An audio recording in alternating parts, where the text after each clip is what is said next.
ایک خاص بات بتانے کے لیے جا رہا ہوں. اعتکاف کے لیے 20 رمضان میں آدمی نہیں ملتا. ڈھونڈیے پورے محلہ میں کہ کوئی ایک آدمی بیٹھے، ایک جوان نہیں ملے گا. کیوں؟ موبائل دیکھنے کی فرصت ہے اس کو، نیکی کمانے کی فرصت نہیں ہے. اب کس کو ڈھونڈا جاتا ہے؟ ڈھونڈ کر کے ریٹائر بوڑھے کو لایا جاتا ہے جو پورے محلے میں سب سے زیادہ ریٹائر ہے. اس کو لا کر کے بٹھایا جاتا کہ آپ تو فری ہیں، بیڑی پیتے رہیے گا، اعتکاف میں بیٹھے رہیے گا.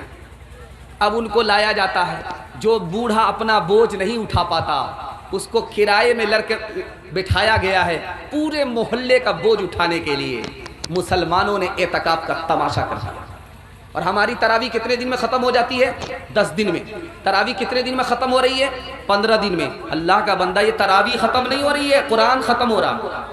تراویح تو چاند سے شروع ہوتی ہے، چاند پر ختم ہوتی ہے. یہ ختم قرآن ہو رہا ہے. 20 رمضان سے پہلے چھٹی ہو گئی، کوئی بھی نماز پڑھنے کے لیے مسجد میں نہیں آ رہا ہے. بازار میں کپڑا خریدنے کے لیے جا رہا ہے، مسجد میں نہیں آ رہا ہے. رات آئی شب قدر کی 21ویں کو، 23ویں کو، 25ویں کو، 27ویں کو، 29ویں کو، اور یہ بدنصیب اپنے دامن کو نیکی سے بھر نہیں سکا. دھوبی کے گدھے سے بدتر رہا، نہ ادھر کا رہا نہ ادھر کا. ایک خاص بات، رمضان میں تراویح کے لیے کمیٹی بیٹھتی ہے، پلان ہوتا ہے. ایسا حافظ چاہیے جو ریلا حافظ ہو. ریلا ایک دن میں دلی پہنچا دے، راجدھانی ہو، شتابدی ہو، تمام اندھوں میں کانا راجا. ایک حافظ آگے. اس نے کہا آپ لوگ تراویح سننا چاہتے؟ کہا ہاں. کہا کتنے دن میں سننا چاہتے؟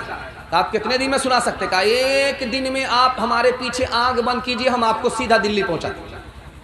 بولا نہیں بہت بھاری ہو جائے گا، 3 دن میں ختم کیجئے. پہلا دن آیا 10 پارے ہو گئے، دوسرا دن آیا 20 پارے ہو گئے، تیسرا دن آیا تو اعلان کیا مبارک ہو تراویح ختم. ایک آدمی پیچھے تراویح سن رہا تھا، اس کو سورہ یاسین یاد تھا. اس نے کہا پورا قرآن پڑھ دیا، سورہ یاسین نہیں آئی، ضرور گھوٹالہ کیا. یعلمون تالمون کر کے دلی پہنچائے. کہا حافظ صاحب برا مت مانیے گا، آپ لگتا ہے گھوٹالہ کیے ہیں. آپ نے یعلمون تالمون کر کے قرآن ختم کیا ہے، سورہ یاسین تو نہیں آئی. تو یہ سمجھ گیا میری چوری پکڑی گئی. اب یہ نکلنے کا راستہ تلاش کر رہا ہے.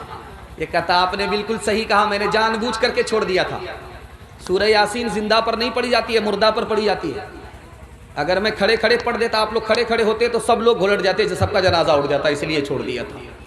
مسلمانوں سنبھل جاؤ، سنبھل جانے کا وقت آیا. بہت سوئے ہو تم، اب ہوش میں آنے کا وقت آیا.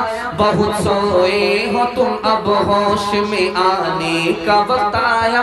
جلا ڈالی تھی تم نے کشتیاں ابلوس کے ساحل پر، مسلمان پھر تیری تاریخ دہرانے کا وقت آیا. جہاں سے 313